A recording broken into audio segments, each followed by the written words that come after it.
ಸುವಾರ್ತೆ ಹೇಗೆ ಸಾರಬೇಕು, ಅಥವಾ ಸರಳವಾದ ಸುವಾರ್ತೆ ಸಾರುವಂಥದ್ದು, ಸುವಾರ್ತೆಯನ್ನು ಹೇಗೆ ನಾವು ಇನ್ನೊಬ್ಬರಿಗೆ ಹಂಚಿಕೊಳ್ಳಬೇಕು ಎಂಬುದ ವಿಷಯವನ್ನ ಕಲಿಯೋದಕ್ಕೋಸ್ಕರವಾಗಿ ಈ ಪೀಠಿಕೆ ಅಡಿಯಲ್ಲಿ ಸರಳವಾದ ಸುಲಭವಾದ ಸುವಾರ್ತೆ, ಮತ್ತೊಬ್ಬರಿಗೆ ನಾವು ಸರಳವಾಗಿ ಸುಲಭವಾಗಿ ಸುವಾರ್ತೆನ ಸಾರಬೇಕು ಎಂಬ ವಿಷಯಗಳನ್ನ, ಮತ್ತು ಯಾರ ಅಪ್ಪಣೆ,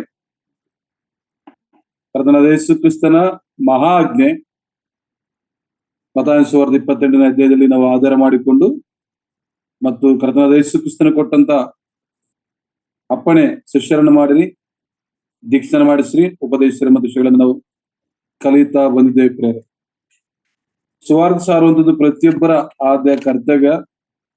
ಸುವಾರ್ತೆ ಸಾರಲೇಬೇಕೆಂಬ ಹಂಬಲ ನಮಗಿರಬೇಕು. ಹಾಗೆ ನಾವು ನೋಡುತ್ತಾ ಯಾಕೆ ಸುವಾರ್ತೆ ಸಾರಬೇಕೆಂಬುದಕ್ಕಾಗಿ ನಾವು ಕೊನೆಯದಾಗಿ ನೋಡಿಕೊಳ್ಳುವಾಗ ತಿಮೋಥೆಯನಿಗೆ ಬರೆದ 1ನೇ ಪತ್ರಿಕೆ 2ನೇ ಅಧ್ಯಾಯದ 4ನೇ ವಾಕ್ಯ ಮೂಲ ಉದ್ದೇಶ. ಪೌಲನು ತಿಮೋಥೆಗೆ ಹೇಳುವಂಥದ್ದು ಯಾಕೆ ಸುವಾರ್ತೆ ಸಾರಬೇಕು ಎಂಬುದಾಗಿ ನೋಡುವಾಗ, ಎಲ್ಲಾ ಮನುಷ್ಯರು ರಕ್ಷಣೆಯನ್ನು ಹೊಂದಿ ಸತ್ಯದ ಜ್ಞಾನಕ್ಕೆ ಸೇರಬೇಕೆಂಬುದು ದೇವರ ಚಿತ್ತವಾಗಿದೆ ಎಂಬುದಾಗಿ ಆ ವಾಕ್ಯದ ಅಡಿಸ್ಥಾನದಲ್ಲಿ ನಾವು ಕಲಿತಾ ಇದ್ದೇವೆ. ನಾವು ಯಾಕೆ ಸುವಾರ್ತೆ ಸಾರಬೇಕು ಎಂಬುದಾಗಿ ನೋಡುವಾಗ, ದೇವರ ಒಂದು ಸಂಕಲ್ಪ, ಎಲ್ಲಾ ಮನುಷ್ಯರು ರಕ್ಷಣೆ ಹೊಂದಿ ಸತ್ಯದ ಜ್ಞಾನಕ್ಕೆ ಸೇರಬೇಕೆಂಬುದಾಗಿ ಆತನ ಉದ್ದೇಶವಾಗಿದೆ. ಆ ಉದ್ದೇಶಕ್ಕನುಸಾರವಾಗಿ ನಾವುಗಳು ಸುವಾರ್ತೆ ಸಾರಬೇಕು. ಸುವಾರ್ತೆ ಸಾರದಿದ್ದರೆ ನನ್ನ ಗತಿ ಏನಾಗುವುದೆಂಬುದಾಗಿ ಭಕ್ತನಾಗಿರುವ ಪೌಲನು ಹೇಳಿದ ಮಾತುಗಳನ್ನ ಅನೇಕ ಸಾರಿ ನಾವು ಜ್ಞಾಪಕ ಮಾಡಿಕೊಂಡಿದ್ದೇವೆ. ಆದ್ದರಿಂದ ಸುವಾರ್ತೆಯನ್ನು ನಾವು ಸಾರಬೇಕಾಗಿದೆ.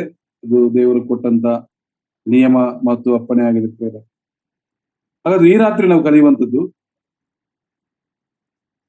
ಎಲ್ಲಾ ದೇವರ ಒಂದು ಉದ್ದೇಶ, ಎಲ್ಲಾ ಮನುಷ್ಯರು ರಕ್ಷಣೆ ಹೊಂದಿ ಸತ್ಯದ ಜ್ಞಾನಕ್ಕೆ ಸೇರಬೇಕೆಂಬುದು ದೇವರ ಚಿತ್ತ. ಹಾಗಾದರೆ ಈ ಚಿತ್ತವನ್ನ ನೆರವೇರಿಸುವಂತ ನಾವು ಯಾರು? ಅದು ದೇವರ ಸುವಾರ್ತೆಯನ್ನ ಸಾರುವಂತವರಿಗೆ ದೇವರು ಕೊಟ್ಟಂತ ಹೆಸರುಗಳು. ಮತ್ತು ಯೇಸು ಕ್ರಿಸ್ತ ನಮ್ಮನ್ನ ಯಾಕೆ ಯಾವ ರೀತಿಯಾಗಿ ಆರಿಸಿಕೊಂಡಿದ್ದಾನೆ ಎಂಬಂತ ವಿಷಯಗಳನ್ನ ನಾವು ಈ ದಿನ ಕಲಿಯವರಾಗಿದ್ದೇವೆ. ಅದಕ್ಕಿಂತ ಮುಂಚೆ ಕಳೆದ ವಾರ ನಾನು ಹೇಳ್ತಾ ಇದ್ದೆ, ಈಗಾಗಲೇ ನಾವು ಏನು ಇವತ್ತು ಕಲಿತಾ ಇದ್ದೇವೆ ಸುವಾರ್ತೆ ವಿಷಯವಾಗಿ, ಇದು ಆನ್ಲೈನ್ ಮುಖಾಂತರ ಕಲಿಯುವುದಕ್ಕಿಂತ ಮುಖಾಮುಖಿ ಕಲಿಯುವಾಗ ಬಹಳಷ್ಟು ಸಂತೋಷಕರವಾಗಿರುತ್ತದೆ. ಈ ಸುವಾರ್ತೆ ಹೇಗೆ ಸಾರಬೇಕು ಸರಳವಾಗಿ ಸುಲಭವಾಗಿ ಎಂಬಂತ ವಿಷಯವನ್ನ ನಮ್ಮ ಸ್ಥಳೀಯ ಸಭೆಯಲ್ಲಿಯೂ ಅನೇಕ ಕಡೆ ಇದರಲ್ಲಿ ನಾವು ಕಲಿಸಿದ್ದೇವೆ. ಕಲಿತಂತ ಅನೇಕರು, ಯಾಕೆಂದ್ರೆ ಸುವಾರ್ತೆನ ಸಾರುವುದನ್ನ ಕಲಿಯುವುದಕ್ಕೋಸ್ಕರ ಯಾವುದೇ ಡಿಗ್ರಿ ವಿದ್ಯಾರ್ಹತೆ ಬೇಕಾಗಿಲ್ಲ. ಕರ್ತನಾತ್ಮ ನಡೆಸುವಿಕೆ ಮತ್ತು ಸುವಾರ್ತೆ ಸಾರಬೇಕೆಂಬ ಒಂದು ಹಂಬಲ, ಭೂಲೋಕದಲ್ಲಿ ಕ್ರಿಸ್ತನಿಗೋಸ್ಕರವಾಗಿ ನಾನು ಏನ್ ಮಾಡಬೇಕೆಂಬಂತ ಒಂದು ಹಂಬಲ, ಒಂದು ಗುರಿ ಇದ್ರೆ ಪ್ರತಿಯೊಬ್ರು ಈ ಸುವಾರ್ತೆನ ಸಾರಬಹುದು. ಆದ್ದರಿಂದ ನಾವು ಹೀಗೆ ಹೇಳ್ತೇವೆ, ಸುವಾರ್ತೆನ ಸಾರೋದಕ್ಕೆ ಇರಬೇಕಾದಂತ 4 ಗುಣಗಳು, 4 ನಿಯಮಗಳು, 4 ಲಕ್ಷಣಗಳೆಂಬುದಾಗಿ. ಹಾಗಾದ್ರೆ ಈ ಸುವಾರ್ತೆನ ಸಾರೋದಕ್ಕೆ ಇರಬೇಕಾಗಿರುವಂತ 4 ಲಕ್ಷಣಗಳು, 4 ಗುಣಗಳು ಯಾವುದೆಂಬುದಾಗಿ ನಾವು ಈ ದಿನ ಆದಿಕಾಂಡ 24ನೇ ಅಧ್ಯಾಯದ 1ನೇ ವಾಕ್ಯದಿಂದ ಕೊನೆಯ ತನಕ ಈ ಒಂದು ಅಧ್ಯಾಯದಲ್ಲಿ ಸುಮಾರು 67 ವಾಕ್ಯಗಳುಂಟು. ಹಾಗಾದರೆ ಆದಿಕಾಂಡ 24ನೇ ಅಧ್ಯಾಯದ 1ನೇ ವಾಕ್ಯದಿಂದ 67ನೇ ವಾಕ್ಯದ ತನಕ ನಾವು ಓದಿಕೊಳ್ಳುವಂತ ಅವಶ್ಯಕತೆ ಇಲ್ಲ. ಯಾಕಂದ್ರೆ ಈ ಒಂದು 24ನೇ ಅಧ್ಯಾಯಕ್ಕೆ ಬಂದಂತ ತಕ್ಷಣ ತನ್ನ ಮಗನಿಗೆ ಮದುವೆ ಮಾಡುವಂತ ಆಸಕ್ತಿ ಉಳ್ಳಂತ ಒಬ್ಬ ತಂದೆ, ಸ್ವಜನರಲ್ಲಿಯೇ ತನ್ನ ಮಗನಿಗೆ ಹುಡುಗಿಯನ್ನ ತರಬೇಕೆಂಬ ಆಸೆ ಇರುವಂತ ಒಬ್ಬ ನಿರೀಕ್ಷೆ ಉಳ್ಳಂತ ಒಬ್ಬ ತಂದೆ ಅಬ್ರಹಾಮನ ಕುರಿತಾಗಿ ನಾವು ಕಲಿತೇವೆ. ಆ ಒಂದು ಏಕೈಕ ಮಗನಾಗಿರುವ ಇಸಾಕನಿಗೆ ಹೆಣ್ಣನ್ನ ತರೋದಕ್ಕೋಸ್ಕರವಾಗಿ ಅಥವಾ ಕನ್ನಿಕೆಯನ್ನು ತರೋದಕ್ಕೋಸ್ಕರವಾಗಿ ತನ್ನ ಸೇವಕನಾಗಿರುವ ಎಲಿಯಾಜರನಿಗೆ ಅಬ್ರಹಾಮನು ಆ ಕೆಲಸವನ್ನು ಒಪ್ಪಿಸಿಕೊಡುತ್ತಾನೆ ಎಂಬುದಾಗಿ ನಾವು ಮೇಲಿನ 1ರಿಂದ 7 ತನಕ ನೋಡ್ತೇವೆ. ಸುಮಾರು 10 ವಾಕ್ಯದ ಸಂಭಾಷಣೆ. ಒಪ್ಪಿಸಿಕೊಟ್ಟಂತ ಕೆಲಸವನ್ನ ಸ್ಥಿರವಾಗಿ ಸ್ವೀಕರಿಸಿಕೊಂಡು ಪ್ರಮಾಣ ಪೂರ್ವಕವಾಗಿ ಒಪ್ಪಿಕೊಂಡು ಇಸಾಕನಿಗೆ ಹೆಣ್ಣನ್ನ ತರೋದಕ್ಕೋಸ್ಕರವಾಗಿ ಕನ್ನಿಕೆಯನ್ನು ಹುಡುಕುವುದಕ್ಕೋಸ್ಕರವಾಗಿ ಹೊರಟಂತ ಎಲಿಯಾಜರನು ಮಾಡಿದ 4 ಕಾರ್ಯಗಳೇ ನಮ್ಮ ಸುವಾರ್ತೆಯಲ್ಲಿರಬೇಕಾಗಿರುವ ಲಕ್ಷಣಗಳ. ಸುವಾರ್ತನ ಸಾರುವುದಕ್ಕೆ ಇರಬೇಕಾಗಿರುವಂತಹ ಮೊದಲನೇ ಗುಣವನ್ನ ನಾವು ನೋಡ್ತೇವೆ. ದಯಮಾಡಿ ಒಂದು ವೇಳೆ ಕಲಿಯುವಂತ ಆಸಕ್ತಿ ಇದ್ದಂತವರು ಸುವಾರ್ಥ ಸಾರಬೇಕು. ಭೂಲೋಕದಲ್ಲಿ ನಾನು ಒಂದು ಒಳ್ಳೆ ಮದುವೆಯಾಗಿ ಒಂದು ವೇಳೆ ನನಗೆ ಒಬ್ಬನೇ ಮಗ ಸಾಕು ಎಂಬುದಾಗಿರುವಂತವರು ಒಂದು ಶಾರೀರಿಕವಾಗಿ ಅದು ಒಳ್ಳೆ ಆಲೋಚನೆ ಇರಬಹುದೇನೋ. ಆದರೆ ದೇವರ ಮಗನಾಗಿ ಮಗಳಾಗಿ ಕನಿಷ್ಠ ಪಕ್ಷ 2024 ಒಂದು ವರ್ಷ ಕಳೆದೋಯ್ತು. ಈ 2024ನೇ ವರ್ಷದಲ್ಲಿ ಈ ವರ್ಷ ಮುಗಿದ್ರೊಳಗೆ ಒಂದು ಆತ್ಮವನ್ನ, ಒಬ್ಬರನ್ನ ದೇವರ ಬಳಿಗೆ ನಾನು ನಡೆಸಬೇಕೆಂಬ ಹಂಬಲಿದ್ದವರು ಈ ವಿಷಯಗಳನ್ನ ಕಲಿತುಕೊಂಡು ತಾವಿರುವ ಸ್ಥಳಗಳಲ್ಲಿ ಈ ಸೇವೆಯನ್ನು ಪ್ರಾರಂಭಿಸಿದರೆ ಈ ಇರುವ ನಮ್ಮ ಸಭೆಗಳು ಮತ್ತಷ್ಟು ಸಭೆಗಳಾಗಿ ದೇವರು ನಡೀತಿದೆ. ಆದ್ದರಿಂದ ರಾತ್ರಿ ವೇಳೆಯಲ್ಲಿ ಸುವಾರ್ತೆಗೆ ಇರಬೇಕಾಗಿರುವಂತ, ಸುವಾರ್ತೆ ಸಾರುವಂತವರು ಕಲಿಯಬೇಕಾಗಿರುವಂತ, ಅನುಸರಿಸಬೇಕಾಗಿರುವಂತ 4 ವಿಷಯಗಳನ್ನ ಈ ಅಧ್ಯಾಯದಲ್ಲಿ ನಾವು ನೋಡಿಕೊಳ್ಳೋಣ. ಈ ಒಂದು ಧ್ಯಾನಕ್ಕಾಗಿ ನಾವು ಓದಿಕೊಳ್ಳೋಣ. ಆದಿಕಾಂಡ 24ನೇ ಅಧ್ಯಾಯದ 11ನೇ ವಾಕ್ಯ. ಆದಿಕಾಂಡ 24ನೇ ಅಧ್ಯಾಯದ 11ನೇ ವಾಕ್ಯವನ್ನು ಓದಿಕೊಳ್ಳೋಣ. ಸಾಯಂಕಾಲದಲ್ಲಿ ಸ್ತ್ರೀಯರು ನೀರು ತರೋದಕ್ಕೆ ಹೋಗುವಾಗ ಅವನು ಊರಿನ ಹೊರಗಡೆ ಬಾವಿ ಹತ್ತಿರ ಒಂಟೆಗಳನ್ನು ಮಲಗಿಸಿ, ನನ್ನ ದಣಿಯಾದ ಅಬ್ರಹಾಮನ ದೇವರಾಗಿರುವ ಯೆಹೋವನೇ, ಇವತ್ತು ನಾನು ಬಂದ ಕಾರ್ಯವನ್ನು ನೀನು ಅನುಕೂಲಪಡಿಸಿ ನನ್ನ ದಣಿಯಾದ ಅಬ್ರಹಾಮನಿಗೆ ಉಪಕಾರ ಮಾಡಬೇಕೆಂದು ಬೇಡುತ್ತೇನೆ. ಪ್ರಿಯರೇ, ಈ ಒಂದು ವಾಕ್ಯ ಭಾಗವನ್ನ ಅಥವಾ ಈ ಒಂದು ಅಧ್ಯಾಯವನ್ನ ಅಥವಾ ಈ ಒಂದು ಸಂದರ್ಭವನ್ನ ಅನೇಕ ದೈವಜನರು, ಉಪದೇಶಕರು ಆಯಾ ಸಂದರ್ಭಕ್ಕೆ ತಕ್ಕ ಹಾಗೆ ಉತ್ತಮವಾದ ರೀತಿಯಲ್ಲಿ ಈ ಸಂದೇಶಗಳನ್ನು ನಮಗೆ ಕೊಟ್ಟಿರುತ್ತಾರೆ, ನಾವು ಕೇಳಿಸಿಕೊಂಡಿದ್ದೇವೆ. ಈ ರಾತ್ರಿ ದೇವರ ಕೃಪೆಯಿಂದ ನಾನು ಆರಿಸಿಕೊಂಡಂತ ಈ ಭಾಗದಲ್ಲಿ ಅಥವಾ ಸುಮಾರು ಈ ಒಂದು ವೇಳೆಯಲ್ಲಿ ಈ ಅಧ್ಯಾಯದಲ್ಲಿ ಆದಿಕಾಂಡ 24ನೇ ಅಧ್ಯಾಯ 11ನೇ ವಾಕ್ಯ, ಆದಿಕಾಂಡ 24ನೇ ಅಧ್ಯಾಯದ 17ನೇ ವಾಕ್ಯ, ಆದಿಕಾಂಡ 24ನೇ ಅಧ್ಯಾಯದ 34ನೇ ವಾಕ್ಯ ಮತ್ತು 49ನೇ ವಾಕ್ಯ, 52ನೇ ವಾಕ್ಯ, ಸುಮಾರು ಇಲ್ಲಿ 5 ವಾಕ್ಯ ಭಾಗಗಳನ್ನ ಆರಿಸಿಕೊಂಡಿದ್ದೇವೆ ಪ್ರಿಯರೇ. ಈ 5 ವಾಕ್ಯ ಭಾಗಗಳಲ್ಲಿ ನಾವು ಕಲಿಯುವಂಥದ್ದು, ಈ ರಾತ್ರಿ ನಾವು ತಿಳಿದುಕೊಳ್ಬೇಕಾಗಿರುವಂಥದ್ದು, ಈಗ ನಾವು ನೋಡ್ತಾ ಬಂದೆವು. ಒಂದು ವೇಳೆ ಈ ಒಂದು ವೇಳೆಯಲ್ಲಿ ಕುಳಿತಿರುವಂತ ಅಥವಾ ವಾಕ್ಯ ಭಾಗವನ್ನು ಕೇಳಿಸಿಕೊಳ್ಳುತ್ತಿರುವಂತ ಕ್ರಿಸ್ತನಲ್ಲಿ ನನ್ನ ಜೊತೆ ಸೇವಕರು, ಕ್ರಿಸ್ತನ ನನ್ನ ಜೊತೆ ಸಹೋದರ ಸಹೋದರಿಯರು, ಈ ಒಂದು ವೇಳೆಯಲ್ಲಿ ಅಬ್ರಹಾಮನ ಸೇವಕನಾಗಿರುವ ಎಲಿಯಾಚಾರನು ಕನ್ನಿಕೆಯನ್ನ ತರೋದಕ್ಕೋಸ್ಕರವಾಗಿ ಪ್ರಯಾಣ ಮಾಡಿ ಈ 11ನೇ ವಾಕ್ಯದಲ್ಲಿ ಮಾಡುತ್ತಿರುವಂತ ಮೊದಲನೇ ಕಾರ್ಯ ಏನೆಂಬುದಾಗಿ ಯಾರಾದ್ರೂ ಹೇಳುವುದಾದರೆ ತುಂಬಾ ಸಂತೋಷ ಪಡೋನಾಗಿದ್ದೇನೆ. ಯಾಕಂದ್ರೆ ಎಲ್ಲರೂ ವಾಕ್ಯ ಓದಿಕೊಂಡಿದ್ದೇವೆ. ಇಲ್ಲಿ ಎಲಿಯಾಜರನು ಏನು ಮಾಡುತ್ತಿದ್ದಾನೆ? ಯಾರಾದ್ರೂ ಆ ಉತ್ತರವನ್ನು ಕೊಡಬಹುದು ಪ್ರಿಯರೇ. ಎಲಿಯಾಜರನು ಕನ್ನಿಕೆಯನ್ನು ಹುಡುಕೋದಕ್ಕೋಸ್ಕರವಾಗಿ ಸಿದ್ಧನಾಗಿದ್ದಾನೆ.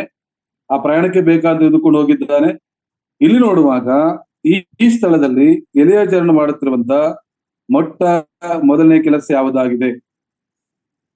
ಒಂದು ಪ್ರಶ್ನಾವಳಿಯಿಂದ ನಾವು ಮುಂದಕ್ಕೆ ಹೋಗೋಣ ಪ್ರಿಯರೇ. ಇಲ್ಲಿ ಎಲಿಯಾಜರನು 11-12ನೇ ವಾಕ್ಯದ ನೋಡುವಾಗ ಕನ್ನಿಕೆಯನ್ನು ಹುಡುಕಲು ಹೋಗುತ್ತಿರುವಂತ ಅಥವಾ ಹೋಗಿರುವಂತ ಎಲಿಯಾಚಾರನು ಈ ವಾಕ್ಯದಲ್ಲಿ ನೋಡುವಾಗ ಮೊದಲನೇದಾಗಿ ನೋಡ್ತಾ ಇದ್ದೇವೆ, ಪ್ರಾರ್ಥನೆ ಮಾಡುತ್ತಿದ್ದಾನೆ ಪ್ರಿಯರೇ. ಪ್ರಾರ್ಥನೆಯ ಜೀವಿತ. ಸುವಾರ್ತೆ ಸಾರಬೇಕೆಂಬ ಹಂಬಲ ಇದ್ದಂಥವರು, ಸುವಾರ್ತೆ ಸಾರಬೇಕೆಂಬ ಆಸಕ್ತಿ ಇರುವಂತವರು, ಸುವಾರ್ತೆ ಸಾರುವಂತದ್ದು ಕರ್ತನ ಯೇಸು ಕ್ರಿಸ್ತನ ಮೊದಲಂಗನಾಗಿ ಬರುವಾಗ ಮೊದಲಂಗಿತ್ತಿಯಾಗಿ ಒಂದು ಸಭೆ ಕಟ್ಟಲ್ಪಡಬೇಕು. ಪ್ರೇರೆ, ನಾವಿರುವಂತಹ ಸ್ಥಳಗಳಲ್ಲಿ ಅನೇಕ ಪಕ್ಕದ ಊರಾಗಿರ್ಬೋದು, ಅನೇಕ ಸ್ಥಳಗಳಲ್ಲಿ ಈವರೆಗೂ ಕರ್ತನ ಯೇಸು ಕ್ರಿಸ್ತನ ಹೆಸರೇ ತಿಳಿಯದಂತ ಕೋಟಾನುಕೋಟಿ ಜನರಿದ್ದಾರೆ.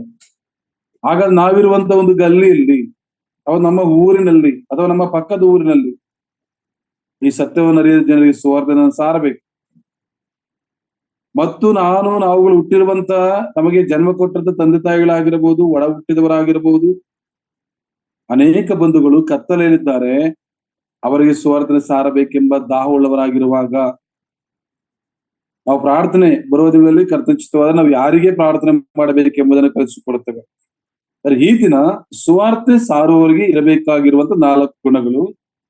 ಇಲ್ಲಿ ಕನ್ನಿಕೆಯನ್ನು ಹುಡುಕಲು ಹೊರಟಂತ, ಕನ್ನಿಕೆಯನ್ನು ತರೋದಕ್ಕೋಸ್ಕರವಾಗಿ ಪ್ರಮಾಣ ಮಾಡಿ ತನ್ನ ಯಜಮಾನನಾಗಿರುವಂತಹ ಅಬ್ರಹಾಮನಿಗೆ ಮಾತನ್ನು ಕೊಟ್ಟು ಪ್ರಯಾಣ ಮಾಡಿ ಹೋದಂತ ಎಲಿಯಾಚಾರನು, ಕನ್ನಿಕೆಯನ್ನು ಹುಡುಕೋದಕ್ಕೋಸ್ಕರವಾಗಿ ಹೊರಟಂತ ಎಲಿಯಾಚಾರನು ಮಾಡಿದ ಮೊದಲನೆಯ ಒಂದು ಕೆಲಸ ಅಥವಾ ಮೊದಲನೇ ಒಂದು ಕಾರ್ಯ ಅದು ಪ್ರಾರ್ಥನೆಯಾಗಿದೆ. ಪ್ರಾರ್ಥನೆ ಮಾಡದೆ ಪ್ರಾರ್ಥಿಸದೆ ಪ್ರಿಯರೇ ಸುವಾರ್ತೆ ಹೇಳೋದಕ್ಕೆ ಸಾಧ್ಯವೇ ಇಲ್ಲ. ಇಲ್ಲಿ ನೋಡ್ತಾ ಇದ್ದೇವೆ, ನನ್ನ ದಣಿಯಾದ ಅಬ್ರಹಾಮನ ದೇವರಾಗಿರುವ ಯೆಹೋವನೇ, ಇವತ್ತು ನನ್ನ ಬಂದ ಕಾರ್ಯವನ್ನು ನೀನು ಅನುಕೂಲಪಡಿಸಿ ನನ್ನ ದಣಿಯಾದ ಅಬ್ರಹಾಮನಿಗೆ ಉಪಕಾರ ಮಾಡಬೇಕೆಂದು ಬೇಡುತ್ತೇನೆ. ಪ್ರಾರ್ಥನೆ ಮಾಡುವಂಥದ್ದು, ಕರ್ತನಾದ ಸ್ವಾಮಿ ಯೇಸು ಕ್ರಿಸ್ತನೇ, ಭೂಲೋಕದಲ್ಲಿ ನಾನು ಪಾಪಿಯಾಗಿದ್ದಾಗ ನೀನು ನನ್ನ ರಕ್ಷಣೆ ಮಾಡಿದೆಯಾ ಸ್ವಾಮಿ. ನಾನು ಸುವಾರ್ತೆ ಸಾರಬೇಕು. ಆಗ ಯಾರಿಗೆ ಸುವಾರ್ತೆ ಸಾರಬೇಕು ಎಂಬುದನ್ನ ನಾವು ಮುಂದಿನ ದಿನದಲ್ಲಿ ಕಲಿತುಕೊಳ್ಳೋಣ ಪ್ರೇರೆ. ಮೊದಲನೇ ಒಂದು ವಿಷಯ ಅಥವಾ ಮೊದಲನೇ ಒಂದು ಸುವಾರ್ತೆಯಲ್ಲಿ ಇರಬೇಕಾಗಿರುವಂತ ಮೊದಲನೇ ಲಕ್ಷಣ, ಕಲಿಯಬೇಕಾಗಿರುವಂತದ್ದು, ಮಾಡಬೇಕಾಗಿರುವಂತದ್ದು ಪ್ರಾರ್ಥನೆ. ಎರಡನೇ ವಿಷಯವನ್ನು ನೋಡಿಕೊಳ್ಳೋಣ. ಸುವಾರ್ತೆ ಸಾರಬೇಕಾದವರಿಗೆ ಇರಬೇಕಾಗಿರುವಂತ ಎರಡನೇ ಗುಣ, ಆದಿಕಾಂಡ 24ನೇ ಅಧ್ಯಾಯದ 17ನೇ ವಾಕ್ಯ. ಇಲ್ಲಿ ನೋಡ್ತೇವೆ 17ನೇ ವಾಕ್ಯವನ್ನ ನಾವು ನೋಡುವಾಗ, ಆ ಸೇವಕನು ಓಡಿ ಬಂದು ಎದುರುಗೊಂಡಮ್ಮ, ದಯಮಾಡಿ ನಿನ್ನ ಕೊಡದಿಂದ ನನಗೆ ಸ್ವಲ್ಪ ನೀರನ್ನು ಕುಡಿಯುವುದಕ್ಕೆ ಕೊಡು ಎಂದು ಕೇಳಿಕೊಳ್ಳಲು. ಪ್ರಿಯರೇ, ಈ ಭಾಗಕ್ಕೆ ನಾವು ನೋಡ್ತಾ ಇದ್ದೇವೆ. ಮೊದಲನೇದಾಗಿ ಪ್ರಾರ್ಥನೆ, ಎರಡನೇದಾಗಿ ಪರಿಚಯ ಮಾಡಿಕೊಳ್ಳುವಂಥದ್ದು. ಇಲ್ಲಿ ಎಲಿಯಾಚಾರನು ಅಲ್ಲಿ ಪರಿಚಯ ಮಾಡಿಕೊಳ್ಳುತ್ತಿದ್ದಾನೆ. ಏನೆಂಬುದಾಗಿ ನೀರನ್ನು ಕೊಡುವುದಾಗಿ ಕೇಳುತ್ತಾ ಆಕೆಯನ್ನು ಪರಿಚಯ ಮಾಡಿಕೊಳ್ಳುತ್ತಿದ್ದಾನೆ. ಯಾಕೆಂದ್ರೆ ಒಂದು ಪ್ರಾರ್ಥನೆ ಮಾಡಿದ್ದಾನೆ, ಈ ಸ್ಥಳಕ್ಕೆ ಬರುವಂತವರು ಯಾರನ್ನ ನಾನು ಮಾತಾಡಿಸುತ್ತೇನೋ, ಯಾರಲ್ಲಿಂದ ನೀರು ಕೇಳುತ್ತೇನೋ ಆ ವಿಷಯ ಗೊತ್ತುಂಟು. ಆದ್ರೆ ಎಲ್ಲಿ ನಾವು ಕಲಿಯುವಂಥದ್ದು ಪ್ರಾರ್ಥನೆ, ಆದ ನಂತರ ಪರಿಚಯ ಮಾಡಿಕೊಳ್ಳುವಂಥದ್ದು. ಕ್ರಿಸ್ತನಲ್ಲಿ ಪ್ರಿಯ ದೇವಚನರೇ, ನಾವೊಂದು ಪ್ರಯಾಣ ಮಾಡುವಾಗ ಅಥವಾ ಒಂದು ಊರಿಗೆ ಹೆಜ್ಜೆ ಇಟ್ಟಾಗ ಸುವಾರ್ತೆ ಸಾರೋದಕ್ಕೋಸ್ಕರವಾಗಿ ಅಲ್ಲಿ ನಾವು ಪ್ರಾರ್ಥನೆ ಮಾಡಬೇಕು. ಪ್ರಾರ್ಥನೆ ಮಾಡಿ ಹೋಗಿ ಪರಿಚಯ ಮಾಡಿಕೊಂಡು, ನನ್ನ ಹೆಸರು ವಿ.ಸಿ. ಜಾನ್, ನಿಮ್ಮ ಹೆಸರು ಪರಿಚಯ. ಒಂದು ಸೀಟಲ್ಲಿ ಸಂಚರಿಸುವಾಗ, ಪ್ರಯಾಣ ಮಾಡುವಾಗ, ಆ ಜೊತೆ ಕುಳಿತುಕೊಂಡಾಗ ಅನೇಕರು ಒಬ್ಬರನ್ನೊಬ್ಬರು ಮಾತಾಡಿಸಿಕೊಳ್ಳುವುದಕ್ಕೆ ಯಾವುದೋ ರೀತಿಯಾಗಿ ಪರಿಚಯ ಮಾಡಿಕೊಳ್ಳುತ್ತಾರೆ. ಕಳೆದಂತ ಜನವರಿ 1 ನಾವು ಒಂದು ಟೀಮ್ ಆಗಿ ಕೇರಳ ರಾಜ್ಯಕ್ಕೆ ನಾವು ಹೋಗಿದ್ದೇವೆ. ಅಲ್ಲಿ ಕೂಡ ಮುಗಿಸಿಕೊಂಡು ಒಂದು ಕಡೆ ನಾವು ಕೆಲವು ಸ್ಥಳಗಳನ್ನ ಭೇಟಿ ಆಗೋದಕ್ಕೋಸ್ಕರವಾಗಿ ಹೋಗುತ್ತಿರುವಾಗ ನನ್ನ ಜೊತೆ ಒಬ್ಬ ಬ್ರಾಹ್ಮಣರು ಕುಳಿತುಕೊಂಡಿದ್ರು. ಅಷ್ಟಾಗೆ ನನಗೆ ಮಲಯಾಳಿ ಬರುವುದಿಲ್ಲ.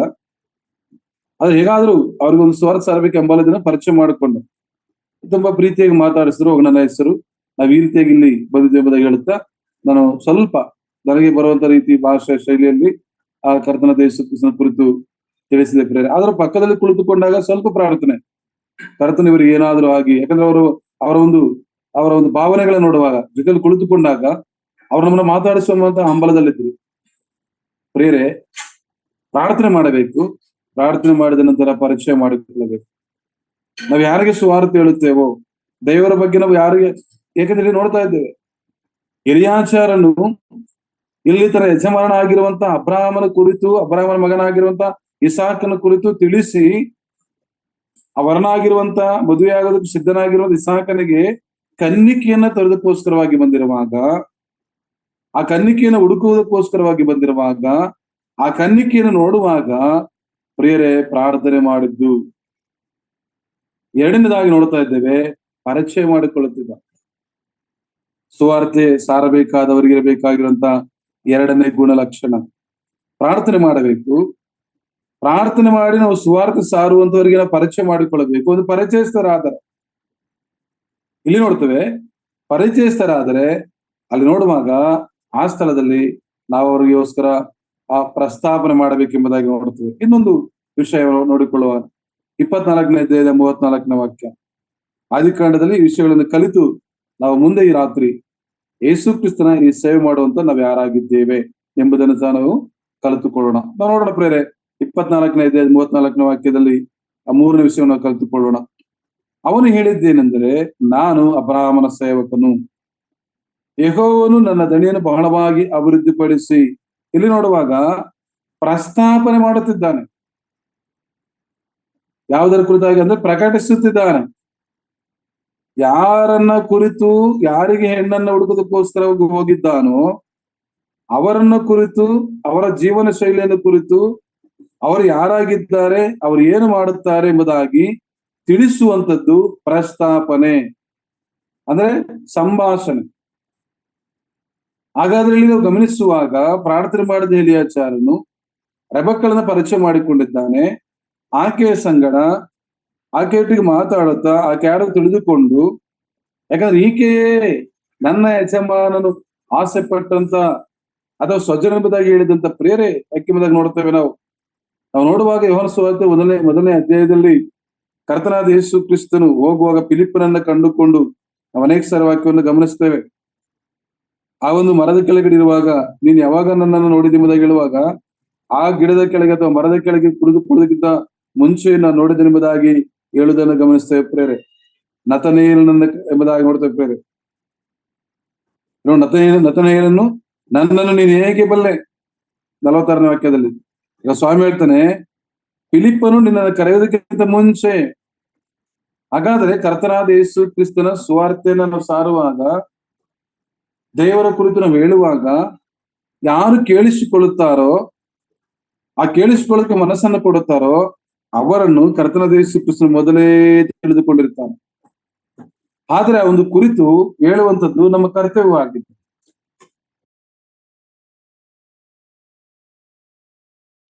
ನಮ್ಮ ಕರ್ತವ್ಯವಾಗಿದೆ ಪ್ರೇರೆ. ಆದ್ದರಿಂದ ಇಲ್ಲಿ ನಾವು ಗಮನಿಸುವಾಗ ಈ ರಾತ್ರಿ ನಾವು ಕಲಿಯುತ್ತಿರುವಂತದ್ದು, ನಾವು ತಿಳಿದುಕೊಳ್ಳುವಂಥದ್ದು ಸುವಾರ್ತೆ ಸೇವೆಯಲ್ಲಿ ಅಥವಾ ಸುವಾರ್ತೆ ಸಾರಬೇಕಾಗಿರುವಂತ, ನಾವು ಕಲಿಬೇಕಾಗಿರುವಂತ ಮೊದಲನೆಯ ಒಂದು ವಿಷಯ, ನಾವು ಪ್ರಾರ್ಥನೆ ಮಾಡಬೇಕು. ಸುವಾರ್ತೆ ಸಾರೋದಕ್ಕೋಸ್ಕರವಾಗಿ ನಾವು ಯಾರಿಗೆ ಸುವಾರ್ತೆ ಸಾರಬೇಕು, ಹೇಗೆ ಸುವಾರ್ತೆ ಸಾರಬೇಕು.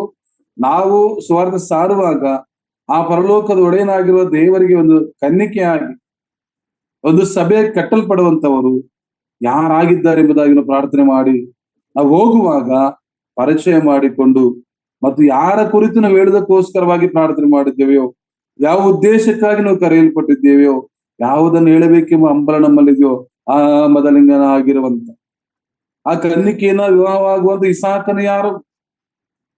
ನನ್ನ ದಣಿಯಾದ ಅಬ್ರಹಾಮನಿಗೆ ವೃದ್ಧಾಪದಲ್ಲಿ ಕೊಟ್ಟಂತ ಮಗನು. ಅದು ಅಬ್ರಹಾಮನು ಯಾರು? ಅವನ ಜೀವನ ಶೈಲಿಯನ್ನ ವರ್ಣಿಸಿ ವರ್ಣಿಸಿ ವರ್ಣಿಸಿ ಪ್ರೇರೆ, ನಾನು ನೀನು ಸುವಾರ್ತೆ ಸಾರೋದಕ್ಕೋಸ್ಕರವಾಗಿ ಹೋಗುವಾಗ ಪಾಪಿಗಳನ್ನ ರಕ್ಷಣಕ್ಕೋಸ್ಕರವಾಗಿ ಯೇಸು ಕ್ರಿಸ್ತನು ಈ ಲೋಕಕ್ಕೆ ಬಂದಿದ್ದಾನೆ ಎಂಬುದಾಗಿ ಆ ಮಾತನ್ನು ಹೇಳೋದಕ್ಕಿಂತ ಮುಂಚೆ ಬಹಳಷ್ಟು ವಿಷಯಗಳನ್ನು ಹೇಳಬೇಕಾಗಿದೆ. ಅಲ್ಲಿ ಸಂಭಾಷಣೆ ಮಾಡಬೇಕು. ಅವ ಮನುಷ್ಯನ ಇವತ್ತು ಏನಾಗುತ್ತಿದ್ದಾನೆ, ಭಯಂಕರವಾದ ರೀತಿಯಲ್ಲಿ ಬೇರೆ ನೋಡ್ತಾ ಇದ್ದೇವೆ. ಈ ನಮ್ಮ ಸುವಾರ್ಥ ಸೇವೆಯಲ್ಲಿ ಯಾವುದೋ ಒಂದು ದುರ್ಘಟನೆಯನ್ನ ನಾವು ಆ ಉದಾಹರಣೆಗೆ ತೆಗೆದುಕೊಳ್ಳಬೇಕೆಂಬುದಾಗಿ ಒಂದು ವೇಳೆ ಇದನ್ನು ನೋಡ್ತಾ ಇದ್ದೇವೆ. ಹುಬ್ಬಳ್ಳಿಯಲ್ಲಿ ಒಬ್ಬ ಹುಡುಗಿಯನ್ನ ಹತ್ಯೆ ಮಾಡಿದರೆ ನೇಹ ಎಂಬುದಾಗಿ ನೋಡ್ತಾ ಇದ್ದೇವೆ. ಕಳೆದ ಬೆಂಗಳೂರಿನಲ್ಲಿ, ಹೀಗೆ ಅನೇಕ ಪ್ರಾಂತಗಳಲ್ಲಿ ಇಂಥ ವಿಷಯಗಳನ್ನ ಚರ್ಚಿಸುವಂತ ವೇಳೆಯಲ್ಲಿ ಒಂದು ಪ್ರಶ್ನೆ ಹಾಕಿ ಯಾರೊಟ್ಟಿಗೆ ಸಂಭಾಷಣೆ ಮಾಡಬೇಕು, ಅಲ್ಲಿ ಸುವಾರ್ತೆ ಸಾರಬೇಕು. ಮನುಷ್ಯನ ಒಂದು ಜೀವನ ಶೈಲಿ ಏನಾಗಿದೆ, ಯಾವ ರೀತಿ ಸುವಾರ್ತೆ ಹೇಳಬೇಕೆಂಬುದಾಗಿ ಕಳೆದ ಬರುವಾರದಲ್ಲಿ ನಾವು ಅದನ್ನು ಈ ದಿನ ಕಳೆದುಕೊಳ್ಳುವಂಥದ್ದು ಸುವಾರ್ತೆ ಸೇವೆಯಲ್ಲಿ ಮೊದಲದಾಗಿ ನಾವು ಪ್ರಾರ್ಥನೆ ಮಾಡಬೇಕು, ಪರಿಚಯ ಮಾಡಿಕೊಳ್ಳಬೇಕು. ಮೂರನೇದಾಗಿ ಪ್ರಸ್ತಾಪನೆ ಮಾಡಬೇಕು, ಅಥವಾ ಒಂದು ಯೇಸು ಕ್ರಿಸ್ತನ ಕುರಿತಾಗಿ ನಾವು ಪ್ರಸ್ತಾಪಿಸಬೇಕು, ಅಥವಾ ಅದಕ್ಕೆ ಪರಿಹಾರ ಎಂಬುದಾಗಿ ನೋಡ್ತಿರ್ತೇವೆ. ಪ್ರಸ್ತಾಪಿಸಿ ಆಮೇಲೆ ಮತ್ತೊಂದು ವಿಷಯವನ್ನು ಇಲ್ಲಿ ನಾವು ಕಲಿತುಕೊಳ್ತಾ ಇದ್ದೇವೆ. ನೋಡುವಾಗ ಪ್ರಾರ್ಥನೆ, ಪರಿಚಯ, ಪ್ರಸ್ತಾಪನೆ. 4ನೇ ಭಾಗ 24ನೇ ಅಧ್ಯಾಯದ 49ನೇ ವಾಕ್ಯವನ್ನ 4ನೇ ಭಾಗಕ್ಕಾಗಿ ಇಲ್ಲಿ ಈ ಒಂದು ವಿಷಯವನ್ನು ನಾವು ನೋಡಿಕೊಂಡ 4ನೇ ಭಾಗವನ್ನು ನಾವು ಗಮನಿಸುವಾಗ 24ನೇ ಅಧ್ಯಾಯದ 49ನೇ ವಾಕ್ಯದಲ್ಲಿ ಗಮನಿಸ್ತೇವೆ. ಇಲ್ಲಿ ನೋಡುವಾಗ, ಹೀಗಿರುವಲ್ಲಿ ನೀವು ನನ್ನ ದಣಿಗೆ ಪ್ರೀತಿಯಿಂದಲೂ ನಂಬಿಕೆಯಿಂದಲೂ ನಡೆಯುವುದಕ್ಕೆ ಒಪ್ಪಿದರೆ ನನಗೆ ಹೇಳಿರಿ. ಈ ದಿನ ಅನೇಕರು ಸುವಾರ್ತೆಯನ್ನು ಸಾರುತ್ತಾರೆ. ಒಂದು ಹಂಬಲ ಅನೇಕರಿಗೆ. ಅನೇಕ ಸಲ ಹೇಳ್ತಾ ಇದ್ದೇನೆ, ಸುವಾರ್ತೆ ಸಾರುವಂತದ್ದು ಒಬ್ಬ ವ್ಯಕ್ತಿಗೆ ಕಜ್ಜಿ ಅಂತ ಹೇಳ್ತಾರೆ, ಅದು ಕಜ್ಜಿ ಅಂದ್ಕೊಳ್ಳೋದು ಒಂದು ಸ್ಕಿನ್ ಅಲ್ಲಿ. ಯಾವ ಸ್ಥಳದಲ್ಲಿ ಇದ್ರು ಅವ್ರು ಏನ್ ಮಾಡ್ತಾ ಇರ್ತಾರೆ, ಕಜ್ಜಿ ಅಂಟಿರುವಂತವ್ರು ಕೆರಿತಾ ಇರ್ತಾರೆ, ಹೀಗೆ ಹೀಗೆ ಹೀಗೆ. ಯಾಕೆಂದ್ರೆ ಅದು ಹಾಗೆ ದೇವರ ಮಕ್ಕಳಾಗಿರುತ್ತೆ. ನಮಗೆ ಸುವಾರ್ತೆ ಸಾರಬೇಕು ಅನ್ನುವಂಥದ್ದು ಆ ಕಜ್ಜಿ ತರ ಎಲ್ಲಾದ್ರೂ ಹೇಗಾದ್ರೂ ಮಾಡಿ ಸುವಾರ್ತೆ ಸಾರಬೇಕು. ವಿಷಯಗಳಲ್ಲಿ ನಾವು ನೋಡ್ತಾ ಇದ್ದೇವೆ ಪ್ರೇರೆ. ಈ ರಾತ್ರಿ ಸುವಾರ್ತೆ ಸಾರುವುದಕ್ಕೆ ಇರುವಂತ 4 ಗುಣಗಳು, ಅಥವಾ ನಾವು ಕಲಿಬೇಕಾಗಿರುವ 4 ವಿಷಯಗಳು ಅಥವಾ 5 ವಿಷಯಗಳು. ಎಲಿಯಾಚಾರನು ಪ್ರಾರ್ಥನೆ ಮಾಡಿದನು, ರೆಬಕ್ಕಳನ್ನು ಪರಿಚಯ ಮಾಡಿಕೊಂಡು ತಾನು ಹೋದಂತ ಸಂಗತಿ ಅದು ಯಾರನ್ನ ಕುರಿತಾಗಿ ಯಾರಿಗೋಸ್ಕರ ಕನ್ನಿಕೆಯನ್ನು ಹುಡುಕೋದಕ್ಕೋಸ್ಕರವಾಗಿದ್ದಾನೋ ಆ ಕನ್ನಿಕೆಯ ಮನೆಯವರಿಗೆ ತನ್ನ ಯಜಮಾನಾಗಿರುವಂತ ಅಬ್ರಹಾಮನು ಮಗನಾಗಿರುವ ಇಸಾಕನ ಕುರಿತು ತಿಳಿಸಿದ ಮೇಲೆ ಇಲ್ಲಿ ಬಹಳಷ್ಟು ಸ್ಪಷ್ಟವಾಗಿ ನಾವು ಕಲಿತುಕೊಳ್ಳಬೇಕಾಗಿರುವಂತದ್ದು ನಾನು ಹೇಳ್ತಾ ಇದ್ದೆ. ಅನೇಕ ಇವತ್ತು ಸುವಾರ್ತೆಯನ್ನು ಸಾರುತ್ತಾರೆ, ಆದರೆ ಅವರನ್ನ ಸಮರ್ಪಣೆಯಲ್ಲಿ ನಡೆಸುವುದಿಲ್ಲ. ಸುವಾರ್ತೆ ಸಾರಿ ಯಾಕೆಂದ್ರೆ ಪ್ರೇರಣೆ ಗಮನಿಸ್ತಾ ಇದ್ದೇವೆ 49ನೇ ವಾಕ್ಯವನ್ನ ಆದಿಕಾಂಡ 24ನೇ ಅಧ್ಯಾಯದ 49ನೇ ವಾಕ್ಯ ನಾವು ಓದಿಕೊಳ್ಳುವಾಗ ಇಲ್ಲಿ ಎಲಿಯಾಜನಿಗಿರುವಂತ ಒಂದು ಧೈರ್ಯ ಅಥವಾ ನಂಬಿಕೆ, ಹೀಗಿರಲಿ ನೀವು ನನ್ನ ದಣಿಗೆ ಪ್ರೀತಿಯಿಂದಲೂ ನಂಬಿಕೆಯಿಂದಲೂ ನಡೆದು ಒಪ್ಪಿದ್ದಾರೆ. ನಾವು ಸುವಾರ್ಥ ಸಾರುವಾಗ ಕರ್ತನಾದ ಯೇಸು ಕ್ರಿಸ್ತನು ಪಾಪಿಗಳನ್ನ ರಕ್ಷಣಕ್ಕೋಸ್ಕರವಾಗಿ ಲೋಕಕ್ಕೆ ಬಂದನು, ನೀತಿವಂತರಲ್ಲಿ ಒಬ್ಬನಾದ್ರಲ್ಲ ಎಲ್ಲರೂ ಪಾಪ ಮಾಡಿ ದೇವರು ಕೂಡ ಮಹಿಮೆಯನ್ನು ಹೊಂದಾಗಿ ಹೋಗಿದ್ದಾರೆ, ಪಾಪ ಕೂಡ ಸಂಬಳ ಮರಣ, ಪಾಪದಿಂದ ಪರಿಹಾರ ಹೊಂದಿಕೊಳ್ಳಬೇಕಾದರೆ ಪರಲೋಕದಿಂದ ಭೂಮಿಗೆ ಬಂದಂತ ಯೇಸು ಕ್ರಿಸ್ತನ ನಂಬಿ ರಕ್ಷಣೆ ಹೊಂದಬೇಕೆಂಬಂತ ಯೇಸು ಕ್ರಿಸ್ತನ ಕುರಿತಾಗಿರುವಂತ ವಿಷಯಗಳು. ಆತನು ಹೇಗೆಲ್ಲ ಭೂಲೋಕದಲ್ಲಿ ಜೀವಿಸಿದ್ದಾನೆ, ಹೇಗೆ ಅದ್ಭುತವನ್ನು ಮಾಡಿದ್ದಾನೆ, ಮಾತ್ರವಲ್ಲ ನಾನು ಈ ದಿನ ಯೇಸುವನ್ನು ನಂಬಿದ್ರೆ ನನಗೇನು ಮಾಡಿದ್ದೇನೆ ಎಂಬುದಾಗಿ ನಾವು ಯೇಸು ಕ್ರಿಸ್ತನ ಕುರಿತು ಪ್ರಸ್ತಾಪನೆ ಮಾಡುವಾಗ ಕೇಳಿಸಿಕೊಂಡಂತ ಎದುರಿನಲ್ಲಿರುವಂತಹ ಸುವಾರ್ತೆ ನಾವು ಹೇಳುವಂತ ಮತ್ತು ನಮ್ಮೊಟ್ಟಿಗೆ ಕೇಳಿಸಿಕೊಳ್ಳುವಂತ ವ್ಯಕ್ತಿಗಳನ್ನ ಪ್ರೇರೆ ಈ ಒಂದು ಪ್ರಶ್ನೆ ಹಾಕಬೇಕಾಗಿದೆ. ಇಲ್ಲಿ ನೋಡ್ರಿ, ಎಲಿಯಾಚಾರನು ಎಷ್ಟೊಂದು ಶ್ರೇಷ್ಠವಾದ ರೀತಿಯಲ್ಲಿ ಒಂದು ಪ್ರಶ್ನೆ ಹಾಕುತ್ತಿದ್ದಾನೆ. ಹೀಗಿರುವಲ್ಲಿ ನೀವು ನನ್ನ ದಣಿಗೆ ಪ್ರೀತಿಯಿಂದಲೂ ನಂಬಿಕೆ ನಡೆಯೋದಕ್ಕೆ ಒಪ್ಪಿದ್ದಾರೆ. ಮೊದಲನೇ ಭಾಗ ಪ್ರಾರ್ಥನೆ, ಪರಿಚಯ, ಪ್ರಸ್ತಾಪನೆ. 4ನೇದು ನೋಡ್ತದೆ ಅವ್ರನ್ನ ಸಮರ್ಪಣೆಯಲ್ಲಿ ಅಥವಾ ನಂಬಿಕೆಯಲ್ಲಿ ನಡೆಸುವಂತದ್ದು. ಪ್ರೇರೆ ಇದು ಸುವಾರ್ತೆ ಸೇವೆಯ 4ನೇ ಭಾಗ. 52ನೇ ವಾಕ್ಯ ನೋಡಿಕೊಳ್ಳೋಣ. 24ನೇ ಅಧ್ಯಾಯ 52. ಅಬ್ರಹಾಮನ ಸೇವಕನು ಅವರ ಮಾತನ್ನು ಕೇಳಿದಾಗ ಯೆಹೋವನಿಗೆ ಬಗ್ಗಿ ನಮಸ್ಕರಿಸಿದನು. ಆಮೇಲೆ ತಾನು ತಂದಿದ್ದ ಬೆಳ್ಳಿ ಬಂಗಾರದ ಒಡವೆಗಳನ್ನು ವಸ್ತ್ರಗಳನ್ನು ತೆಗೆದು ರೆಬಕ್ಕಳಿಗೆ ಕೊಟ್ಟನೆಂಬುದಾಗಿ ನೋಡ್ತಾ ಇದ್ದೇವೆ. ಒಬ್ಬ ಸುವಾರ್ಥ ಸೇವಕನಾಗಿ ಇಲ್ಲಿ ನಾನು ಕಲಿಯುವಂತದ್ದು, ಸುವಾರ್ಥ ಸೇವೆಗೆ ಹೋಗುವಂತ ದಿನಗಳಲ್ಲಿ ಅನೇಕ ಸಾರಿ ನಾವು ಸುವಾರ್ತೆಗೆ ಹೋಗುವಾಗ ಪ್ರೇರೆ ಯಾವುದೋ ಒಂದು ಸ್ಥಳಕ್ಕೆ ಹೋದಾಗ, ಹಳ್ಳಿಗಳಿಗೆ ಹೋದಾಗ ನಾವೇನ್ ಮಾಡ್ತಾ ಇದ್ವಿ, ಹೋಗಿ ಒಂದು ಕರಪತ್ರ ತೆಗೆದುಕೊಂಡು ಇದನ್ನು ತೆಗೆದುಕೊಳ್ಳಿ ಹೋದ್ರಿ ಎಂಬುದಾಗಿ ನಾವು ಕೊಡ್ತಾ ಇದ್ವಿ. ಏನದ್ರಲ್ಲಿ ದೇವರ ವಾಕ್ಯ ಇತ್ತು. ಹಾಗಾದ್ರಲ್ಲಿ ಅಬ್ರಹಾಮನ ಸೇವಕನಾಗಿರುವ ಎಲಿಯಾಚಾರನು ಇಲ್ಲಿ ನೋಡುವಾಗ ಆಮೇಲೆ ತಾನು ತಂದಿದ್ದ ಬೆಳ್ಳಿ ಬಂಗಾರದ ಒಡವೆಗಳನ್ನು, ಹಾಗಾದ್ರೆ ತಾನು ಯಾರು, ಯಾವುದರ ನಿಮಿತ್ತವಾಗಿ ನಿಮ್ಮೊಡನೆ ಮಾತಾಡುತ್ತಿದ್ದೇನೆ ಎಂಬುದಾಗಿ ಎಲ್ಲ ವಿಷಯಗಳು ತಿಳಿದ ನಂತರ ಈ ಬೆಳ್ಳಿ ಬಂಗಾರದ ಒಡವೆಗಳನ್ನು ಕೊಟ್ಟ ಹಾಗೆ ನೋಡ್ತಾ ಇದ್ದೇವೆ. ಈ ದಿನ ನಾವು ಸ್ವಾರ್ಥ ಸಾರುವಾಗ ನಮ್ಮ ಕೈಗಳಲ್ಲಿರುವಂತ ಬೆಳ್ಳಿ ಬಂಗಾರಕ್ಕಿಂತ ಅಮೂಲ್ಯವಾಗಿರುವಂತದ್ದು, ಅಪರಂಜಿಗಿಂತಲೂ ಜೇನಿಗಿಂತಲೂ ಯಾವುದನ್ನ ಹೇಳ್ಬೇಕು, ವಾಕ್ಯವನ್ನ ವಾಕ್ಯವನ್ನು ಅವರಿಗೆ ನಾವು ಹಂಚ್ಬೇಕು. ಪ್ರೇರೆ ಅವ್ ನೋಡ್ತೇವೆ ಸುವಾರ್ತೆ ಹೇಳಿದ ನಂತರ ನಮ್ಮ ಸುವಾರ್ತೆ ಹೇಳ್ತೇವೆ ದೇವರ ವಾಕ್ಯವನ್ನು ಆಧಾರ ಮಾಡಿಕೊಂಡು. ಯೋಹಾನ ಸುವಾರ್ತೆ 1ನೇ ಅಧ್ಯಾಯ 12ನೇ ವಾಕ್ಯ, ಯಾರ್ಯಾರು ಆತನ ಅಂಗೀಕರಿಸಿದರೋ ಅಂದ್ರೆ ಆತನ ಹೆಸರಲ್ಲಿ ನಂಬಿಕೆ ಇಟ್ಟರೋ ಅವರಿಗೆ ದೇವರ ಮಕ್ಕಳಾಗುವ ಇಂದಿನಿಂದ ನೀವು ದೇವರ ಮಕ್ಕಳು. ಪ್ರೇರೆ ಈ ಸುವಾರ್ತೆನ ಸಾರುವಾಗ ಸುವಾರ್ತೆ ಸಾರುವಂತವರಲ್ಲಿ ಅಡಕವಾಗಿರಬೇಕಾಗಿರುವ ಅಥವಾ ಸುವಾರ್ತೆ ಸಾರೋದಕ್ಕೆ ಇರಬೇಕಾಗಿರುವಂತ ಆ ಮೆಟ್ಟಿಲುಗಳು, ಒಂದು ಅಡಿಗೆ ಮಾಡೋದಕ್ಕೆ, ಒಂದು ಯಾವುದೇ ಒಂದು ಉತ್ತಮವಾದ ಆಹಾರವನ್ನು ಸಿದ್ಧ ಮಾಡೋದಕ್ಕೆ ಏನೆಲ್ಲ ವಸ್ತುಗಳು ಬೇಕಾಗಿರುತ್ತದೆಯೋ ಹಾಗೆಯೇ ಸುವಾರ್ತನ ಸಾರುವಂತವರಿಗೆ ಸುವಾರ್ತನ ಸಾರುವುದಕ್ಕೆ ಇರಬೇಕಾಗಿರುವ ಗುಣಲಕ್ಷಣಗಳು ಪ್ರಾರ್ಥನೆ, ಪರಿಚಯ, ಪ್ರಸ್ತಾಪನೆ, ಸಮರ್ಪಣೆ. ಇಲ್ಲಿ ನೋಡುತ್ತೇವೆ ಹಿಂಬಾಲಿಸುವಂತದ್ದು, ಅಂದ್ರೆ ದೇವರ ವಾಕ್ಯದ ಮುಖಾಂತರವಾಗಿ ಹೊರಗೆ ಅವಾಗ ನಾವು ತೋರಿಸುವಂಥದ್ದು. ಪ್ರೇರೆ ದೇವರ ಲೋಕದ ಮೇಲೆ ಎಷ್ಟೋ ಪ್ರೀತಿಯನ್ನಿಟ್ಟು ತನ್ನ ಕೊನೆಯ ಮಗನನ್ನು ಕೊಟ್ಟರೆ ಎಂಬುದಾಗಿ ಹೇಳುವಾಗ ಆ ಸ್ಥಳದಲ್ಲಿ ಅವರ ಹೆಸರನ್ನು ಹೇಳಿ ನಾವು ಕಲಿಸಿಕೊಡುವಂತದ್ದಾಗಿದೆ. ಈ ಇಷ್ಟು ವಿಷಯಗಳು ನಮ್ಮಲ್ಲಿ ನಾವು ಕಲಿತುಕೊಂಡ್ರೆ, ನಮ್ಮ ನೆನಪಿನಲ್ಲಿದ್ರೆ ಯಾವ ಸ್ಥಳದಲ್ಲಿ ಯಾವ ಸಮಯದಲ್ಲಿ ಬೇಕಾದರೂ ಸರಳವಾಗಿ ಸುಲಭವಾಗಿ ನಾವು ಸುವಾರ್ತೆನ ಸಾರಬಹುದು. ಯಾಕೆಂದ್ರೆ ಕರ್ತನಾದ ಯೇಸು ಕ್ರಿಸ್ತನ ಒಂದು ಹಂಬಲ ಭಕ್ತನಾಗಿರುವ ಪೌಲನು ಕರೆಯಲ್ಪಟ್ಟಾಗ, ಆರಿಸಲ್ಪಟ್ಟಾಗ ಅಲ್ಲೊಂದು ವಾಕ್ಯವನ್ನು ನೋಡ್ತೇವೆ.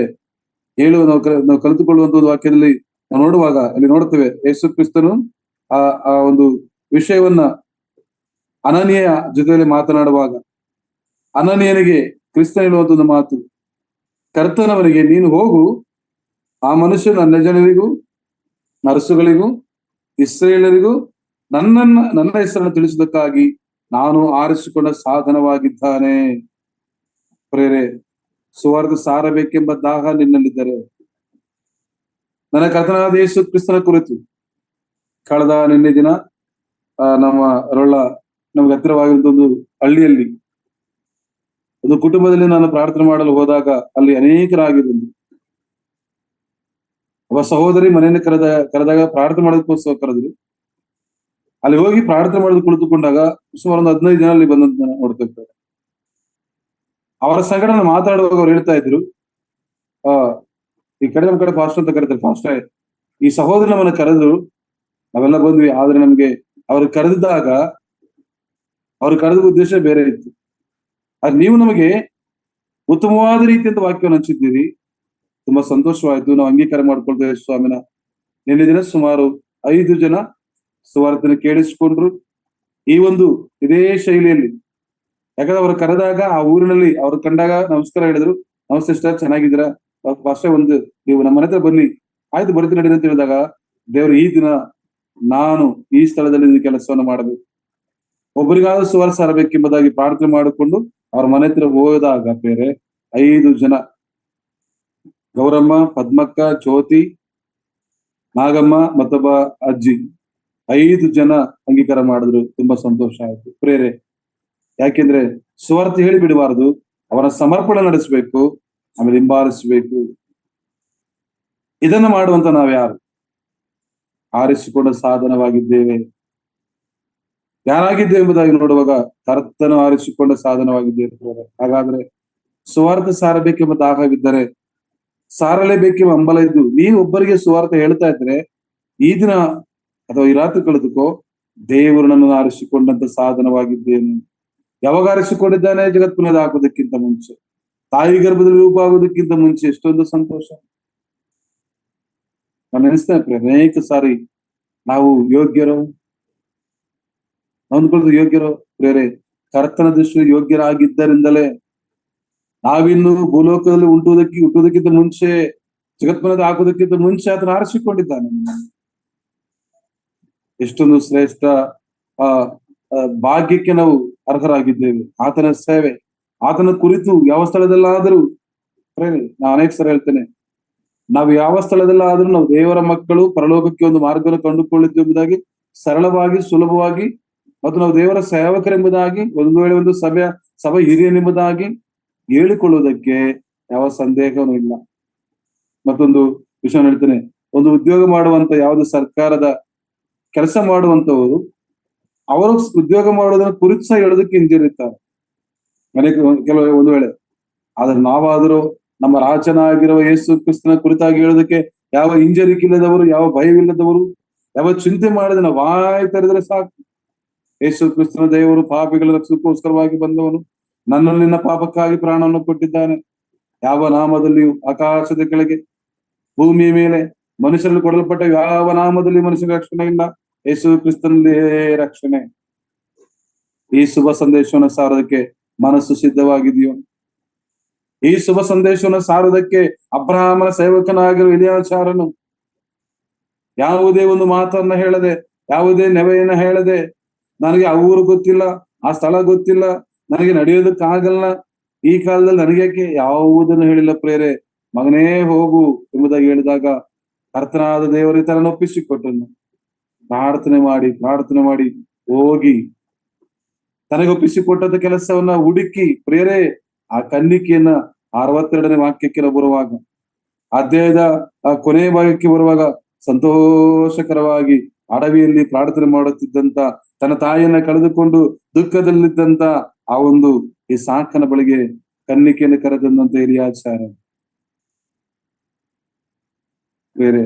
ಆ ರೆಬಕ್ಕಳನ್ನ ಇಸಾಕನ ಒಟ್ಟುಗೂಡಿಸಿದಾಗ ಅವರಿಂದ ಆದ ಒಂದು ಸಂತಾನ ದೇವರ ರಾಜ್ಯವನ್ನು ಕಟ್ಟುವಂತದ್ದಾಗಿದೆ ಪ್ರೇರೆ. ಒಬ್ಬ ಎಲಿಯಾಚಾರನ ಹಾಗೆ, ಒಬ್ಬ ಆಂಧ್ರೇಯನ ಹಾಗೆ, ಒಬ್ಬ ಸಮರ ಸ್ತ್ರೀಯ ಹಾಗೆ ನೋಡ್ತೇವೆ ಪ್ರೇರೆ. ಸಮರ ಸ್ತ್ರೀ ಆ ಕ್ರಿಸ್ತನ ಸಂಗಡ ಮಾತಾಡುತ್ತಾ ಯೇಸು ಕ್ರಿಸ್ತರ ದೇವರೆಂಬುದಾಗಿ ತಿಳಿದುಕೊಂಡು ಓಡಿ ಹೋದಳು. 4ನೇ 29ನೇ ವಾಕ್ಯ ನೋಡಿದ ಆಕೆಯು ಆ ಕೊಡವನ್ನಲ್ಲೇ ಬಿಟ್ಟು ಊರಿನೊಳಗೆ ಹೋಗಿ, ಬನ್ನಿರಿ, ನಾನು ಇವರೆಗೂ ಹೇಳಿದಂತ ಒಬ್ಬನಿದ್ದಾನೆ, ಆತನ ಕ್ರಿಸ್ತನೋ ಎಲ್ಲಿ ಕರ್ಕೊಂಡ್ಬಂದು. ಬೇರೆ ಎಷ್ಟೊಂದು ದೊಡ್ಡ ದೊಡ್ಡ ಕೆಲಸ. ಹೆಸರು ಸಮರಸ್ತ್ರೀ, ಆಕೆ ಓದುವಾಗ. ಆದರೆ ಕ್ರಿಸ್ತನ ಪ್ರಿಯ ದೇವಚಂದ್ರೆ, ಕೇಳಿಸಿಕೊಂಡಂತ ಆ ಸುವಾರ್ತೆಯನ್ನ, ತಾನು ಕಂಡಂತ ಆ ಬೆಳಕನ್ನ ತಿಳಿಸಲಿಕ್ಕೆ ಓಡಿ ಹೋದಂತ ಒಂದು ಸಮರಸ್ತ್ರೀ ಊರಿನೊಳಗಿಂದ ಕರ್ಕೊಂಡು ಬಂದು ನಾವಿಲ್ಲಿಂದ ಕರ್ಕೊಂಡು ಬರುತ್ತಿದ್ದೇವೆ. ಈ ರಾತ್ರಿ ಪರೀಕ್ಷೆ ಮಾಡಿಕೊಳ್ಳೋಣ. ಸುವಾರ್ತೆ ಸಾರದೇ ಇದ್ದರೆ ನನಗತಿನಾಗುವುದಾಗಿ. ಪ್ರೇರೆ, ದೇವರ ವಾಕ್ಯ ಹೇಳುತ್ತದೆ, ಮೊದಲು ನೀವು ದೇವರಾಜ್ಯಕ್ಕಾಗಿ ನೀತಿಗಾಗಿ ತವಕಪಡ್ರಿ ಎಂಬುದಾಗಿ. ದೇವರಾಜ್ಯಕ್ಕಾಗಿ ನೀತಿಗಾಗಿ ತವಕಪಡೋಣ. ಅನೇಕ ಆತ್ಮಗಳನ್ನ ಕರ್ತನ ಬಳಿಗೆ ಕರೆದರೋಣ.